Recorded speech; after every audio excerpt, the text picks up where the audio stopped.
she was transitioning. And the first time she wore a skirt happened to be the night that they murdered her. 17-year-old Eddie Araujo lived his life as a young woman. Now police think he was murdered because of it. Certainly the issue of gender came up, and our juvenile was killed. Who tied the rope around their neck? Was it you? Two of the defendants had sexual encounters with Araujo. There was a heat of passion provoked by the sexual deception. Gwen didn't owe anyone any explanations of who she was. The case of Gwen Araujo was a moment of change. It was a time when the public learned about trans lives and a trans death.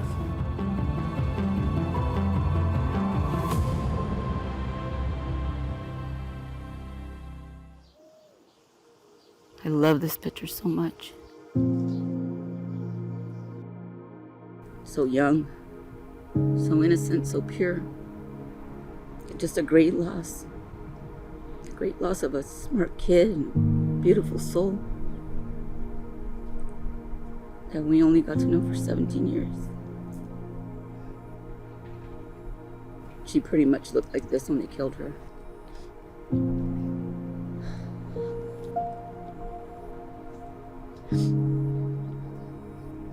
My name is Sylvia Guerrero, and I'm the mother to Gwen Araujo.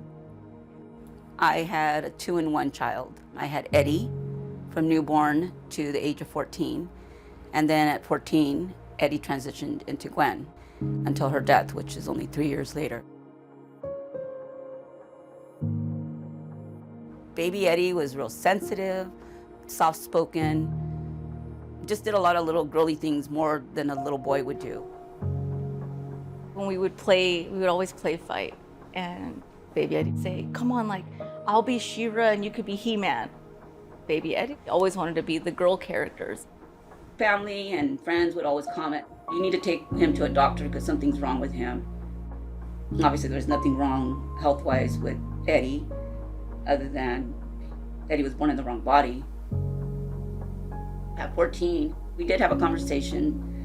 I'm going to say Eddie because it was still Eddie at the time. Eddie came in and we were talking. We were having a heart-to-heart, and it just came out. Hey, Mom, I don't feel like a boy. I feel like a freak, and everybody calls me a freak at school. And we kind of cried about it, and I said, it's going to be okay. You know, we're going to get through this together.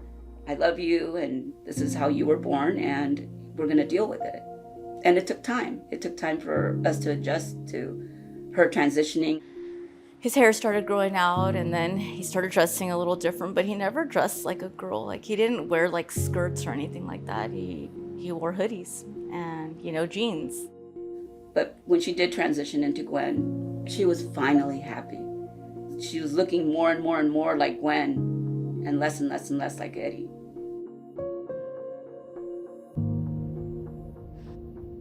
I met Gwen. I worked at the Target electronic department, and this group of 3 approached me, and Gwen, just very confident, walks up to the counter and says, hey, I think you're really cute. Can I have your number? And it caught me off guard because nobody's ever done that. So I said yes, and exchanged numbers. And Gwen, I remember, had this cute oversized sweater. Her voice, very raspy, very cute. She was gorgeous. Gwen was beautiful. It was hard not to like her, love her, And we dated for a little while. To me, Gwen came off as just a high school girl. The gender thing never came up. I didn't care. It didn't really matter. I don't know why it matters. I don't understand it, but to some it does. 20 years ago, I really didn't see very many LGBTQ kids in our community. So she didn't go to the regular high school. She ended up going to a continuation high school. She wasn't really allowed to use the girls' restroom, and she was being threatened and teased there. And for her own safety, I pulled her out. How do you want to walk into a school where you feel like you don't belong? How do you want to walk into a school where you feel like people are just going to be cruel? I think she definitely was struggling a lot. I remember one time, she had a razor to her wrist, and I think it was a lot of not understanding who she was or where she belonged in life or why she was like that. There was nothing wrong with her. She was a kid. She was a typical 17-year-old teenager. She never flip-flopped. When she started her transition, she was transitioning. And the first time she wore a skirt happened to be the night that they murdered her.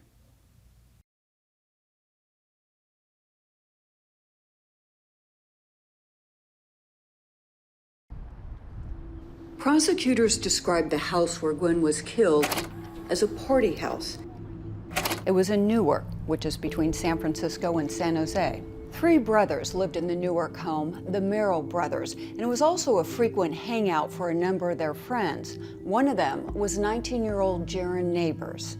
I know these guys, and usually when chicks come over and hang out, they bring them over so that they can get laid. Prosecutors believe Gwen met Michael Magidson weeks before she was killed and that he was the first one to invite her to the house. The group knew her by the name Lita. The first night she came over, she was very flirty, and we were all very flirty back. I mean, we had a girl come over, and then we're sitting there, and then you see how she looked, and then she's all over everyone, but then nothing happened.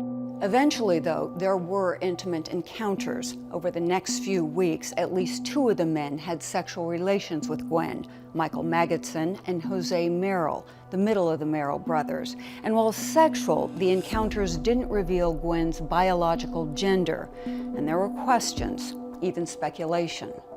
All night this girl's flirty, and then no one gets laid. Okay. That's kind of fishy. Leading up to that night and what happened, discussions about, I think Gwen's a male. And it was that suspicion that turned deadly the night of October 3rd.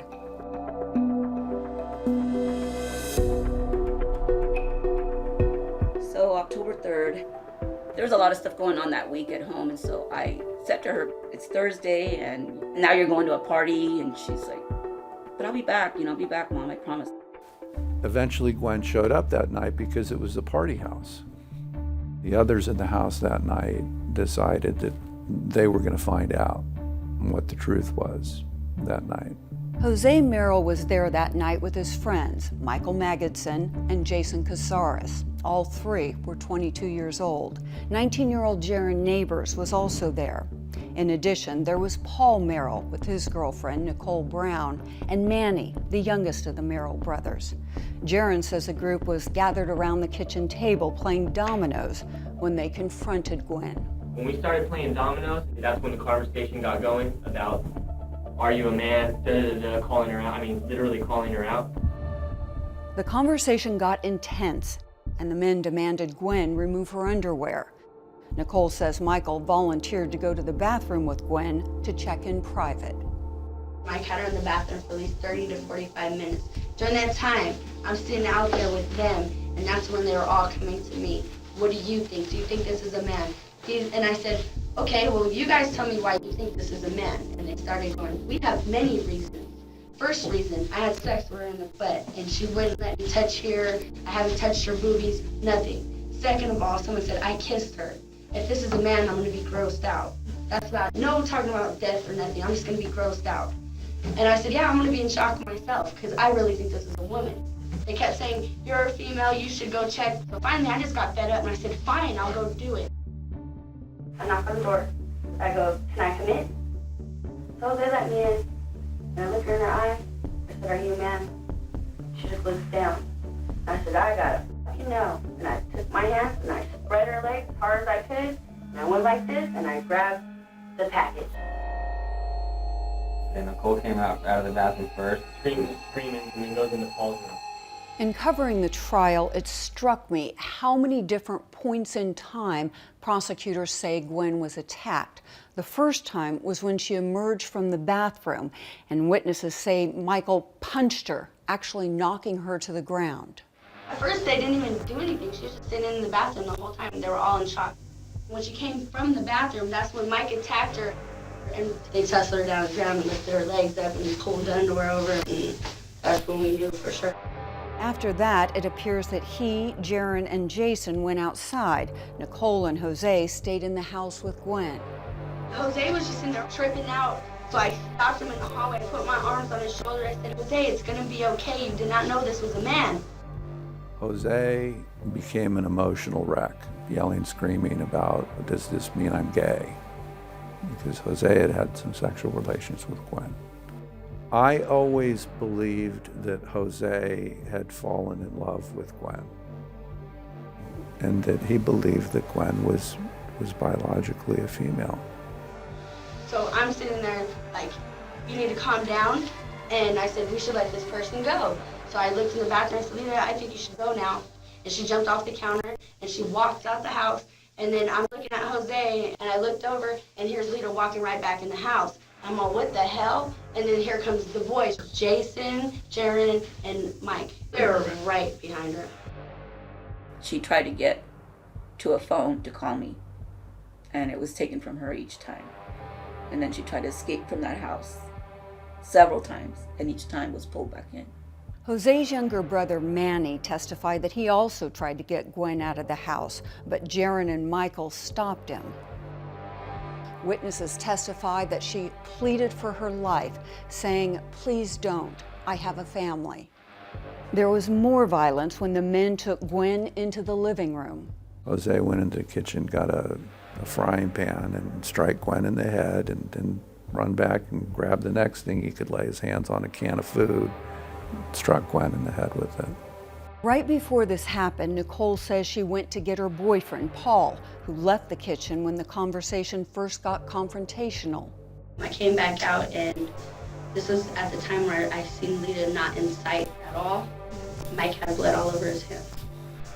I said, this is way too much for me, this is way too much for me. I said, I gotta go, I don't know what you guys are doing, but I gotta go. And that's when Paul had walked out and we went to leave. The last time I seen her was sitting on the couch and I walked out the house. Gwen was bloody and on the couch. What's unclear is her level of consciousness. Prosecutors say this was a crucial moment, past the point of explosive outbursts and a pause long enough for the men to decide if Gwen would live or die. There were some discussions about what to do, and a decision was made that they were going to kill Gwen. And she was taken out into the garage and had a rope wrapped around her neck, and she was strangled to death. Mike said, I need a sharp knife or some rope. And I gave him my knife. And they used the rope and tied her up. And when the blanket was wrapped around her, I saw the feet tied. Okay? Around the ankle? Around the ankle. And then when we put it in the truck, I saw rope around the neck. The viciousness of that strangulation in the garage, as you think about the amount of time it takes for someone to die, you've wrapped something around their neck and you're twisting it tighter, tighter, and tighter, and they suffer, and they suffer, and they suffer, and then they die. That's about the most vicious, cold-blooded thing I can think of. Trying to understand how people can go to such lengths to just disregard human life. That was hard.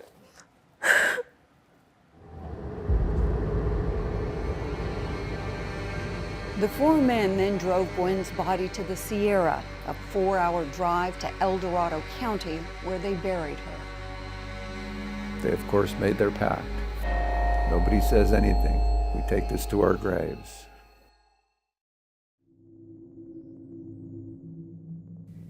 In the morning when I woke up to go to work the next day, her contact holder was in the vanity.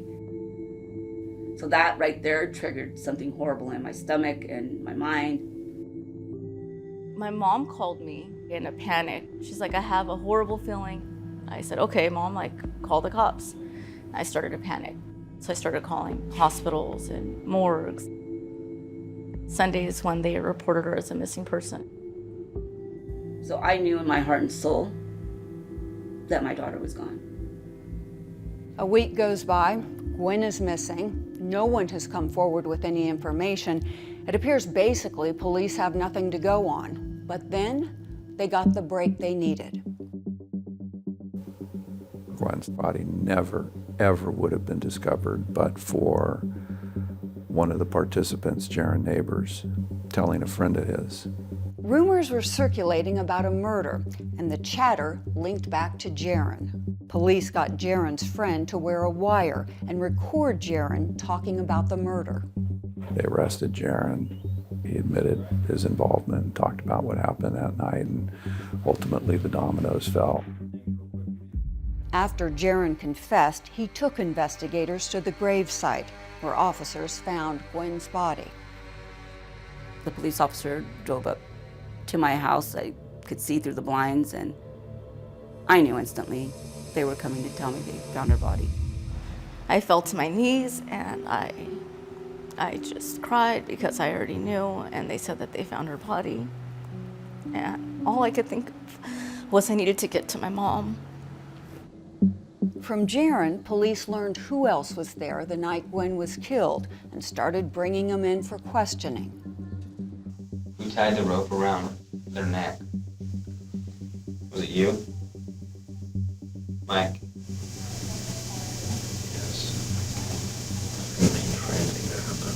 I know you didn't mean for anything to happen. Police arrested Jaron Neighbors and his friends Jose Merrill and Michael Magidson. Charged in the murder of a 17-year-old, the three defendants are being held without bail. They are also charged with committing a hate crime. They're going to pay for what they did. And I hope that everybody out there who sees this learns something from this, because he was a beautiful person inside and out. Gwen's murder captured the public's attention, and I remember emotions were amplified on both sides. It didn't take long for the story to make national headlines. I think her being 17 and a minor was impactful. She was clearly really beautiful. You couldn't not kind of stare back into those eyes and wonder who she was and who she would have been if she were still alive. The community was rallied around a very obvious injustice. There were people who wanted to do something. They were outraged, they were upset, they were grieving for both Gwen and what this meant for trans people and LGBT people generally. How to refer to Gwen was confusing from the beginning. Keep in mind, this was a time when police and Gwen's own family referred to her as Eddie and he. Trans activists were adamant that we use Gwen and she. The process was a learning experience for the public as well as Gwen's family. I take responsibility for the confusion that I caused by referring to her as Eddie Gwen. I was just wanting to make sure that neither one was forgotten. Not Eddie, not Gwen. It took a while. I had to teach myself to say she and to be more consistent with Gwen, and I didn't like sitting in the courtroom hearing him and he and Eddie, and it just rubbed me the wrong way because we weren't talking about Eddie at that time. We were talking about Gwen. They killed Gwen. They didn't kill Eddie, they killed Gwen. 20 years ago, the term transgender wasn't widely used outside the LGBTQ community. There were some that questioned, was Gwen being deceitful, presenting as a woman? And others who firmly answered, she was just being who she was. A larger conversation started to take place about the use of pronouns and how people identify. That dialogue was an awakening for many. It's hard to talk about Laramie now, to tell you what it is. And the students really need to talk. The murder happened as Newark Memorial High School was preparing to stage the Laramie Project. It's a play about the 1998 murder of Matthew Shepard, an openly gay college student in Wyoming.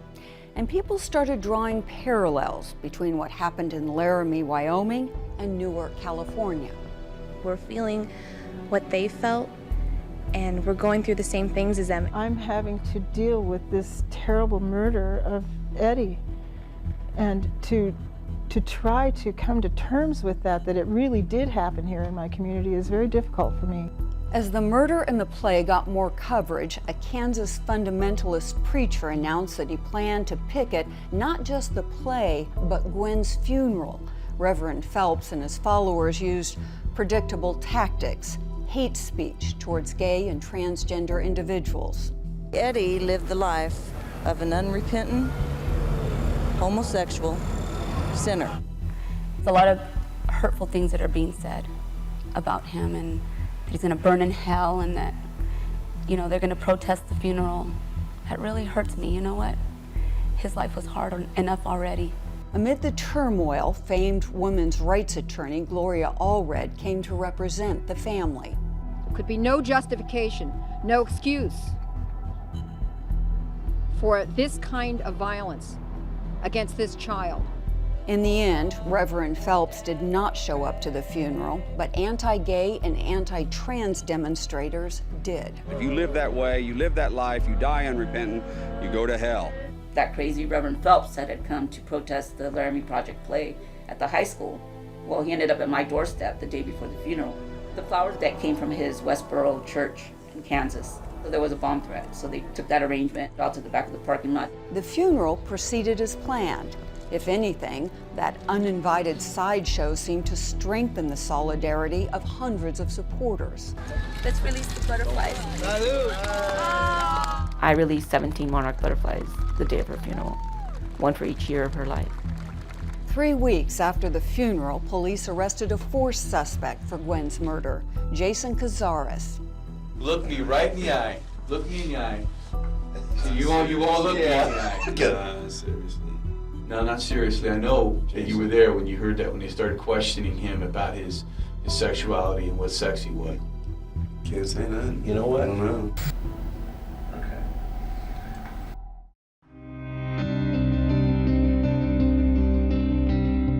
Fast forward a year and a half later, the trial finally gets underway. Lita was someone with whom they could get drunk and get high and enjoy, at least some of them, random sexual encounters. This was an explosion of emotion that still resonates now in this court. Even though 3 of the 4 suspects were keeping quiet, the people's case had Jaron Neighbors, his confession, and his highly anticipated questioning under oath. The prosecution's key witness is expected in court tomorrow. Jaron Neighbors agreed to an 11-year manslaughter sentence in exchange for testifying against the other 3 men. He was the linchpin.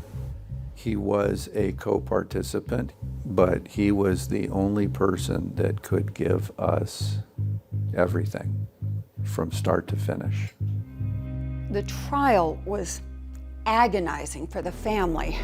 They were hearing many of these details for the very first time. Prosecutors laid out not only the progression of Gwen's killing, but also, they said, her sexual identity provoked the attack. The testimony was unfiltered and graphic. At one point, Gwen's mother couldn't listen anymore, and I remember she just got up and left the courtroom. I was there for her, not for me, because if it was up to me, I wouldn't have been there. I mean, it's the most uncomfortable feeling, and I remember in the beginning, everyone looked at me like I'd ruined their lives. The other parents were looking at me like I'd done something wrong. The difference is, they can still see their children. And I can't. And I never will. Ever. And she didn't deserve that.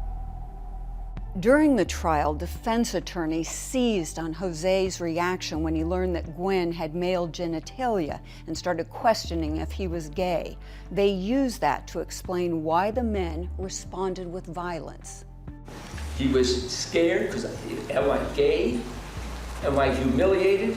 Was I tripping? There was a heat of passion that he was responding to, provoked by the discovery of a sexual deception that set off an array of emotion that propelled him into an act, a horrible act, but one that the law defines as manslaughter, not as murder.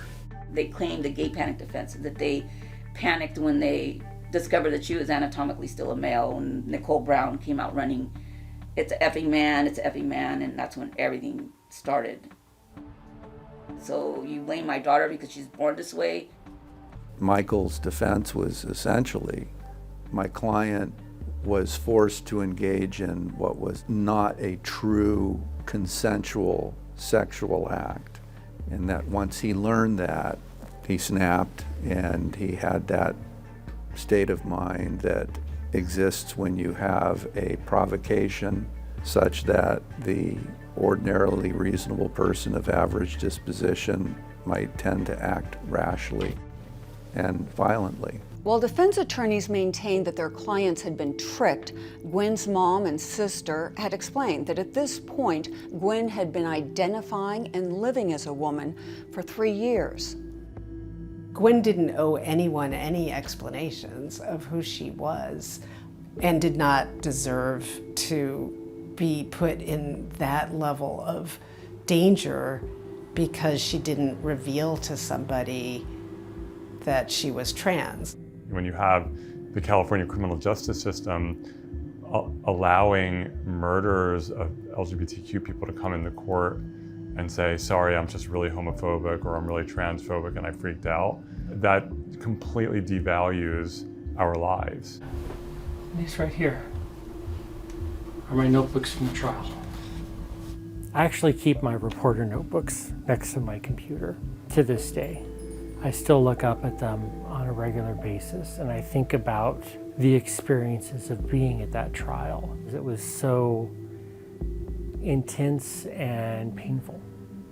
You don't sit in a courtroom every day and hear about someone who is not dissimilar from you and what they endured because people hated who she was, and know that that's kind of how you are too. In the end, the jury couldn't reach a verdict, and the case ended in a mistrial. 3 defendants, 9 days of jury deliberations, and 1 outcome, reducing the victim's mother to tears. I will now declare a mistrial and discharge the jury for further service in this case. I was shocked. I didn't think it would end in a mistrial. It was hard enough going through the preliminary, then from the preliminary to the trial. That was hard enough. And then you're gonna tell me that I have to go through another trial? I didn't even know how I could do it. The defense position outraged gay, lesbian, and transgender activists on a national level. Now they're appalled the jury did not convict the defendants of murder and hate crime charges. We need a better jury and we need justice for Gwen. It's our job to make our voices heard in a way. Within hours, LGBTQ activists held a demonstration in San Francisco demanding a new trial. This is like open season on us, and justice delayed is justice denied. The day it ended in a mistrial, the very next day was court in Fremont for her name change. 10 days later, Eddie's name was officially changed to Gwen. It was the first time in California that a court granted a name change after death to a transgender person. The mistrial happened on the week leading up to the Pride Parade in San Francisco. The transgender community was already talking about having an event specifically for trans people. At the time, none existed. So 3 days after the mistrial, they held the first trans march in San Francisco. Remembering Gwen was an important part of that gathering. Sylvia Guerrero spoke to the crowd. I'll never forget her getting up and speaking at the first trans march in Dolores Park. I only wish I could have been there that night. There was a lot of outrage, and she was a spectacular, raw, personal, real voice. But I want people to learn from this. At the time, I was the philanthropic director at Horizons Foundation. Through my relationship with Sylvia Guerrero, realized that there might be a really important way to turn this tragedy into education. How hard must it have been for my baby to wake up every day and to be who she was? The Horizons Foundation did a fund, the Gwen Araujo Education Fund, and through that fund, I think I did 70 schools. I just talked about experiences with my daughter, and I shared with them the things that she went through at school, which were important, the bullying, and how it made her feel and how it made us feel. It personalized it. I think it was really a message of tolerance, a message of love and acceptance, and of seeing difference as something beautiful rather than scary.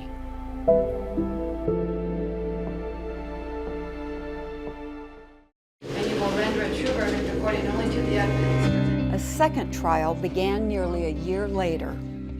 It was just like, here we go again, and, you know, pull out your box of tricks, all you defense lawyers. I was there Monday through Thursday, and then I wouldn't sleep Monday through Thursday. That was my life. Was no life. Still don't have a life. I might as well still be stuck in that courtroom because those images never go away.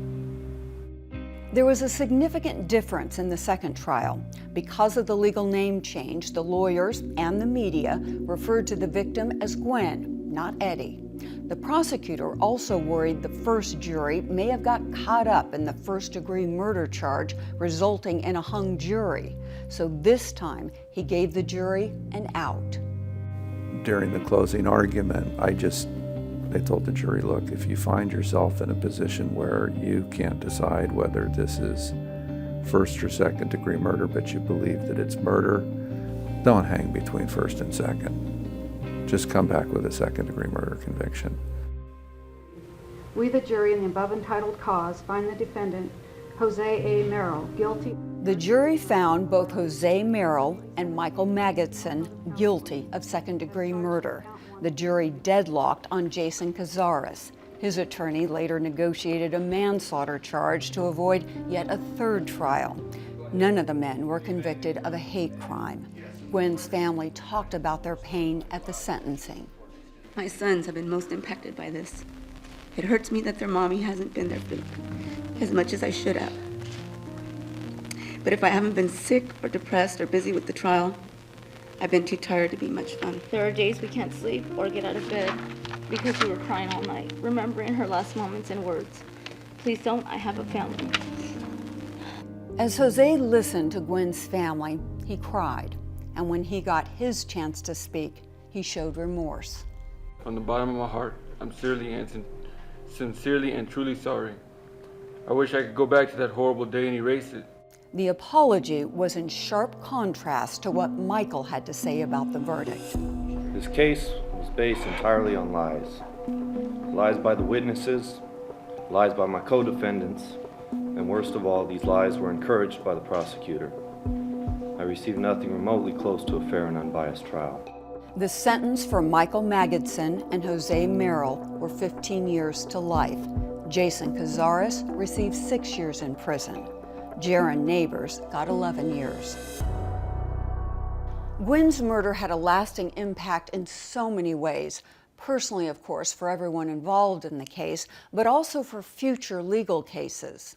A year after the second trial, California passed a law that instructed jurors they can't make decisions based on a victim's gender or sexual orientation. In 2014, that law was strengthened to outright ban defenses that use a panic defense to justify murder. California was the first state to pass legislation that would not allow a panic defense for murders of transgender people.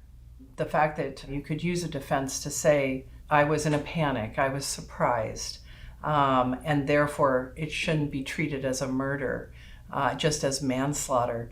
I think it was definitely sending a message that the life of a transgender person wasn't as valuable as the life of someone else. And that's why we needed to correct it. This is a cold-blooded, brutal, vicious murder. And the idea that there was even the slightest validity to a manslaughter defense based on provocation, to me, was always an absurdity. Only when it is called what it truly is, which was a murder, are you going to be able to have justice. If a defense attorney is able to lower the charge, then we are making transgender people more vulnerable. The case of Gwen Araujo was a moment of change, a moment where her murderers didn't necessarily get off the hook, and it was a time when the media and the public learned about trans lives and a trans death in ways that hadn't been approached before.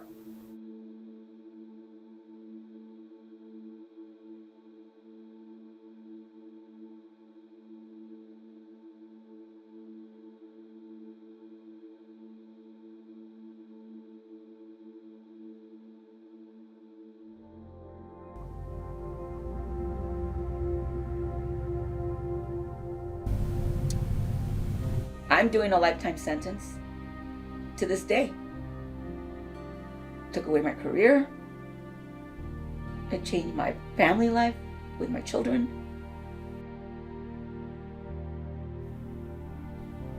Can't find a job. Just struggling to survive. I don't have my own home, and I've been here and there staying with people short term. I mean, I have stayed in my truck a lot of times. The nightmares, the visions of her body post-autopsy, pre-autopsy, is those images that never leave my mind. She definitely is just stuck in the same place, and she's never able to get herself back. And sometimes it feels like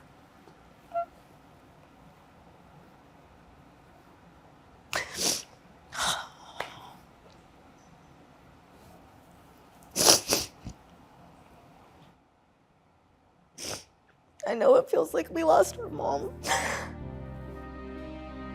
It's not fair to her because she lives in this prison in her own mind. It's not fair to me and my siblings or her grandkids just to get what's left of her. Like, my mom worked, she was a single mom, she made good money, and she just lost herself, so it's kind of sad. It feels like she died.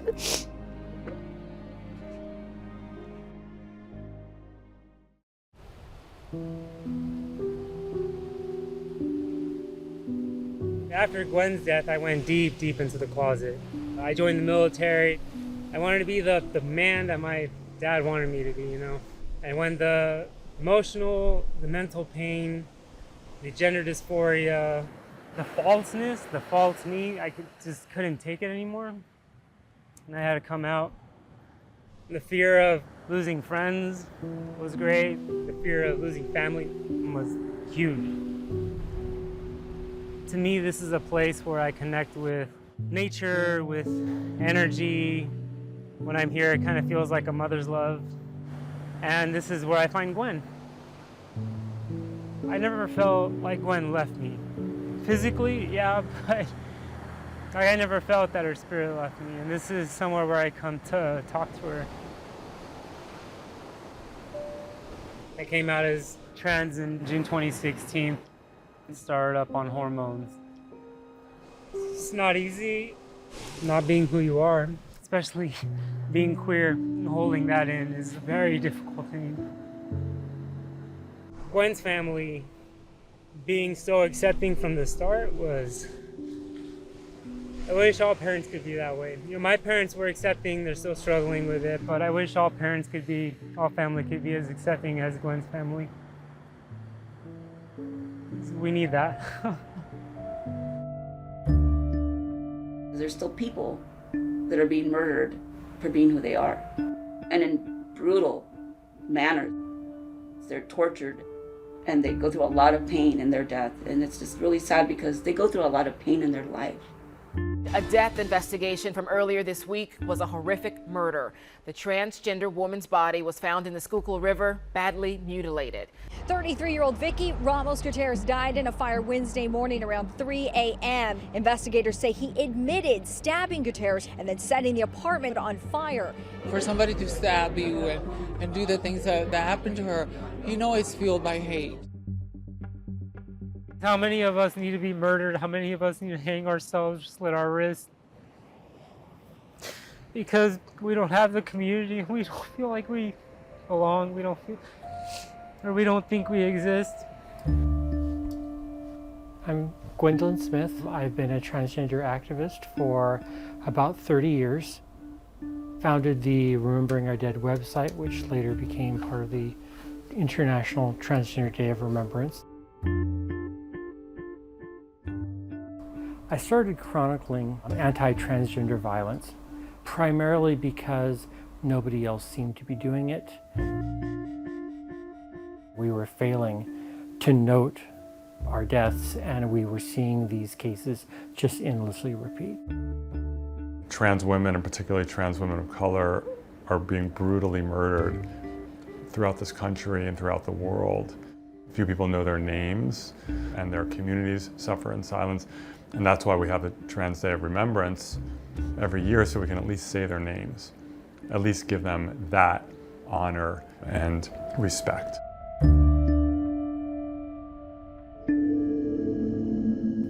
We are murdered the way we are murdered because of the messages and the bias that people create against us and towards us. Republican political leaders who try to pass these laws that trans kids can't play sports, trans people can't use the bathroom that corresponds to their gender identity. It's this notion that trans people are somehow faking it. Governor Abbott directed the Texas Department of Family and Protective Services to investigate gender-affirming procedures for those under the age of 18. As our current child abuse laws stand, giving children hormones or pubertal blockers can constitute child abuse. So this is trying to sow doubt about kids, about their gender identity. It's trying to say that, they could be whatever they want to be. You're seeing hundreds of laws that have been written in the last couple of years to try to legislate trans people, to prevent them from getting an equal footing in schools, to prevent them from using basic facilities, to criminalize our healthcare and our healthcare providers. These are hard times to be a trans person. They're not choosing to be trans female, they're not choosing to be a trans, they're just not choosing it. Who would choose this life? Given the option, who would choose the harassment? Who would choose to be pushed away, thrown out of your family? Who would choose to, be laughed at in public? Who would choose to be beaten in public? Given the option, we don't choose that. We don't choose to be trans, we are. So they want to put the parents in prison and put the kids in foster care. And imagine the signal that sends to trans children. Basically that because of who you are, you're going into foster care and your parents are going to prison. And is it any wonder these kids are committing suicide at a higher rate? It's hard to hear that there are schools that don't allow people to use the word gay, because there was a really long time when I didn't know what it meant to be transgender. There was a really long time when I didn't know what non-binary was, because I didn't have the vocabulary and I didn't have support or people to talk to about it. And it's huge to have people to talk about it and to hear that and then be able to put yourself in a place like, I'm not crazy. There's room for all of us, like we all belong.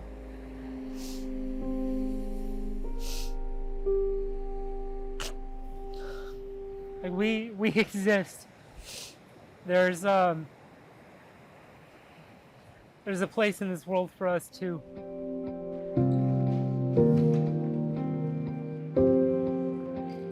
The murder of Gwen Araujo was one of those things that sort of like ignites in me to like not really think about what others thought of me or of our community, but rather what is the direction that we need to go as a community. If Gwen was 17 today, she might be non-binary. They could be non-binary. Today, there's a lot more room for people to feel both masculine and feminine. They can feel neither. They can feel both at the same time. A lot of people don't know that the white stripe in the trans flag is where a trans non-binary individual would fit in. There's the pink, there's the blue, and then there's the rest of us. Happy 37th birthday, Gwen. Thank you for always watching over us. We love you and we miss you too much. Love, Mom. Fly free, my beautiful butterfly angel. Happy 37th birthday, Gwen. Kiss him and say, I love you, Gwen. 1, 2, 3. Besitos. Love you, Mama. Happy birthday. I only wish that she had gotten to grow up and to fall in love and to live an adult life and to be happy, most importantly. Before she was killed, she loved butterflies. And at the funeral home, the first thing I saw was this emblem with 2 angels playing with 2 butterflies. As I was driving over here, a beautiful monarch butterfly flew in front of my windshield. So that's how she goes, Mom, I'm here. I know, Mija. You're always here. And I'm always here for you.